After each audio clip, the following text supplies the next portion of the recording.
Hello hello साथीहरू नमस्ते। फेरि पनि म एउटा भ्लग लिएर आउँदैछु। म चाहिँ अहिले रोमानियामा छु हैन। रोमानियाको बुकारेस्ट सहरमा छु।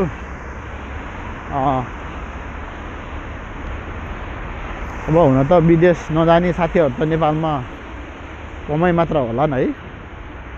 म त विदेश हिँडेको लगभग कति 12 वर्ष 6 वर्ष साउदी बसियो।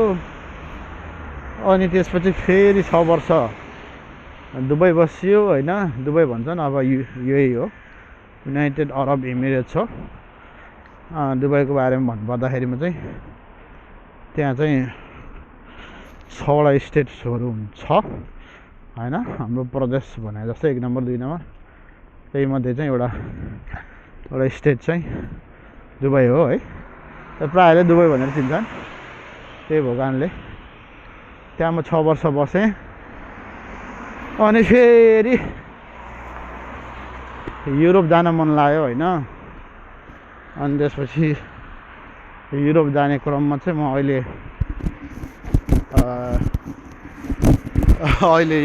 युरोपै हो। युरोप भइसकेको अवस्था छ। सेन्जेनभित्र चाहिँ यो देश पनि गाभिसकेको अवस्था छ।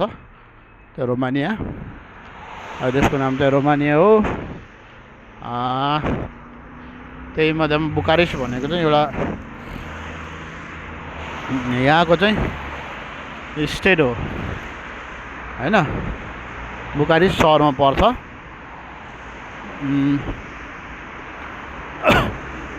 म चाहिँ आज रुममा बसिरहन घाउ लागेर यसरी चार्दै हिँडिरहेको अवस्था छ। यो चाहिँ मेन सिटी नै भन्नुपर्छ।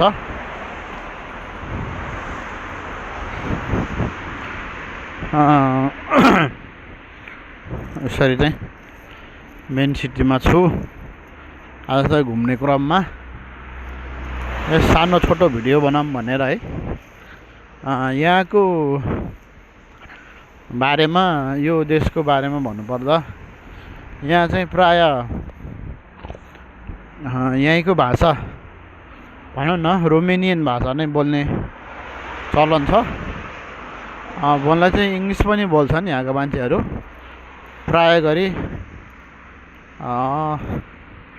यहाँको मान्छेहरूले चाहिँ रोमेनियन नै बोल्दो रहेछ। इङ्ग्लिस चाहिँ भर्खरको मान्छेहरूले इङ्ग्लिस बोल्छन्। बाँकीहरू भर्खरकोले कतिले त बोल्छन्, कतिले बोल्दैनन् है। नेपाली भन्दा अलि बोल्ने जान्दैन होइन, बुझ्छन् यहाँका मान्छेहरूले। भनौँ न बुढापाकाहरूले बोल्दैनन्, भर्खरको मान्छेहरूले चाहिँ बोल्छन्। यहाँ चाहिँ यहाँको जुन एउटा सडकहरू छ हैन, विकास हुने खालको सडक खण्डहरू चाहिँ प्राय बनिसकेको अवस्था छ। यहाँको भौतिक संरचनाहरू चाहिँ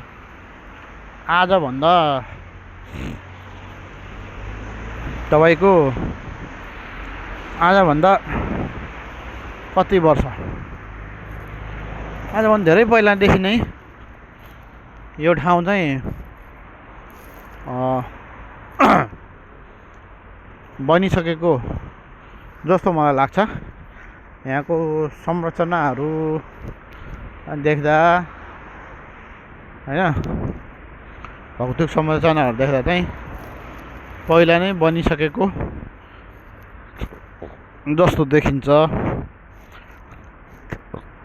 त्यसले गर्दाखेरिमा चाहिँ यहाँको सडकहरू पुरानो हो कि जस्तो देखिन्छ है। अनि भवनहरू भयो तपाईँको, इभन रोडहरू भयो, अलिक पुरानो नै भइसकेको होइन भनौँ न। पहिला नै यो बनिसकेको, डेभलप भइसकेको र बिचमा चाहिँ क्राइसिसले गर्दाखेरिमा चाहिँ त्यति त्यसलाई कन्टिन्यू गर्न नसकेको जस्तो मैले बुझेँ। हेर्दाखेरिमा चाहिँ अब कम्पेयर नै गर्नुपर्दा तपाईँको चाहिँ गर्दाखेरिमा चाहिँ अरू ठाउँको भन्दा अलि पहिल्यै बनिसकेको अवस्था संरचनाहरू भएर होला सायद, होइन? जति पुरानो भयो उति नै, जति छिटो बन्यो उति नै पुरानो देखिने त हो नि। अब हामी जति छिटो जन्मियो उति नै छिटो बुढो हुने हो, होइन? मान्छेको शरीर जस्तै यो पनि एक प्रकारको त्यो विकसित हुने एउटा समय हो।